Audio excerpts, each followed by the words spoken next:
Hello, everyone. Today we will be talking about the series called The Shield. This video is on my interpretation if they made a Season 8, what happened to Vic, and where would he be today?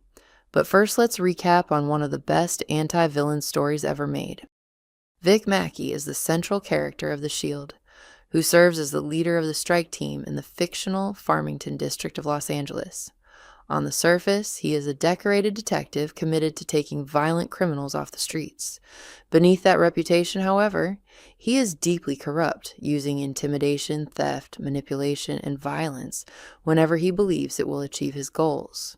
From 2002 to 2007, Vic consistently operates according to his own moral code rather than the law. He justifies nearly every action as necessary to protect his family, his fellow officers, or the community. This self-justification allows him to rationalize increasingly extreme choices, including murder, obstruction of justice, and betrayal. Every success reinforces his belief that he alone knows what must be done. At the same time, he is intensely controlling. He expects others to trust him completely, while often withholding the truth.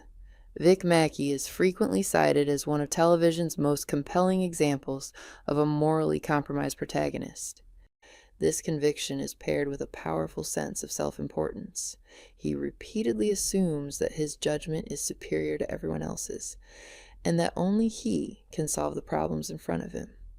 These qualities make Vic one of television's most narcissistic protagonists. As a character whose grandiosity, need for control, belief in his own exceptionalism, and tendency to prioritize his own perspective over others drive much of the series' conflict. So let's begin, shall we? If we're imagining Vic Mackey's story continuing into 2026, the most plausible outcome is that he would be a shadow of who he once was. At the end of the series, Vic had lost nearly everything that defined him. His badge was gone, the strike team was dead or destroyed, his family had entered witness protection, and he was trapped behind a desk with ICE under an immunity agreement. More importantly, he had lost what he valued most, the ability to act with power and autonomy. By 2026, I could imagine several possibilities. After his ICE deal ended, he'd probably retire quietly. He'd live alone, estranged from his family, constantly replaying the choices that led him there. He'd still believe many of his decisions were necessary, but he'd have to live with the consequences.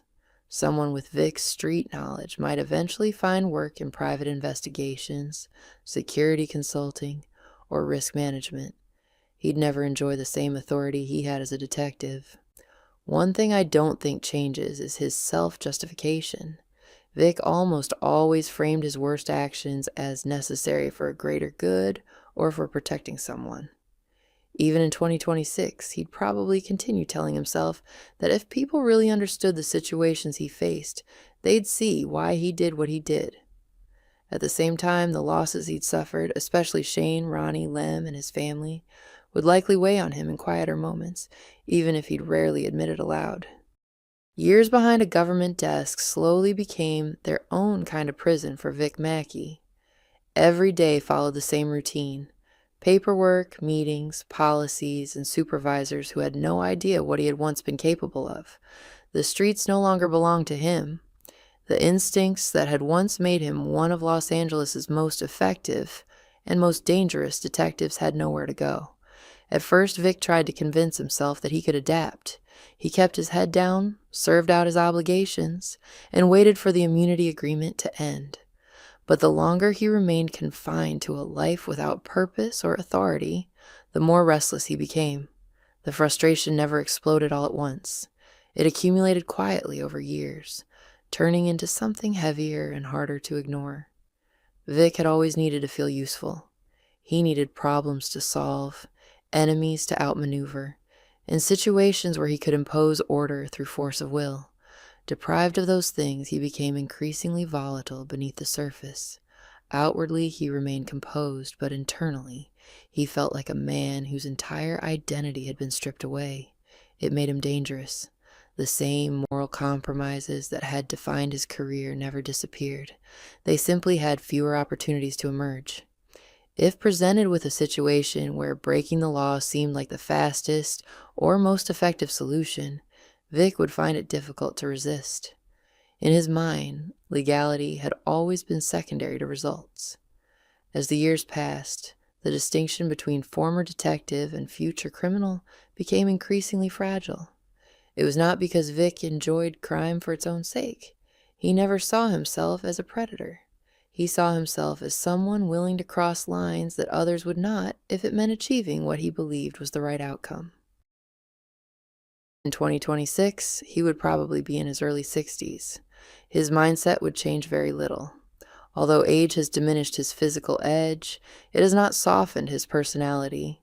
He remains calculating, skeptical, and deeply uncomfortable with powerlessness. Ronnie Gardocki is released after serving many years in prison. The world has changed, but one thing has not: the memory of the man who destroyed his life. Prison did not erase his anger. It refined it into patience. He has no interest in rebuilding a career or reconnecting with the past. He wants one thing: Vic Mackey. Vic, now older and isolated, eventually realizes someone is quietly following him. There are no threatening phone calls or dramatic confrontations. Ronnie knows Vic too well for that. Instead, he studies Vic's routine, his habits, and the lonely existence that remains. When they finally meet, the confrontation isn't immediate violence. It's a conversation between two men who once trusted each other with their lives. Ronnie asks the question that has haunted him for years: when did you decide I was expendable? Vic doesn't deny what he did. He insists he was trapped, that there was no way out, and that he made the only choice available. Ronnie rejects that explanation. To him, Vic didn't just betray a partner. He proved that every claim about loyalty had always been conditional. As the story unfolds, Ronnie struggles with whether killing Vic would actually bring him peace. Years in prison have left him with little to lose, but revenge cannot restore the life he lost. Vic, for his part, is forced to face the one person whose judgment he cannot dismiss or rationalize away. The suspense comes from uncertainty. Ronnie has countless opportunities to kill Vic, but each encounter becomes less about the act itself and more about forcing Vic to confront the consequences of his choices. The audience is left wondering whether Ronnie wants Vic dead or wants him to live with the guilt for the rest of his life. The emotional core isn't a cat and mouse thriller. It's the collapse of the last relationship that ever mattered to either of them. Ronnie was the only member of the strike team who stayed loyal to Vic until the very end. Vic repaid that loyalty by sacrificing him. Everything that follows grows out of that single decision.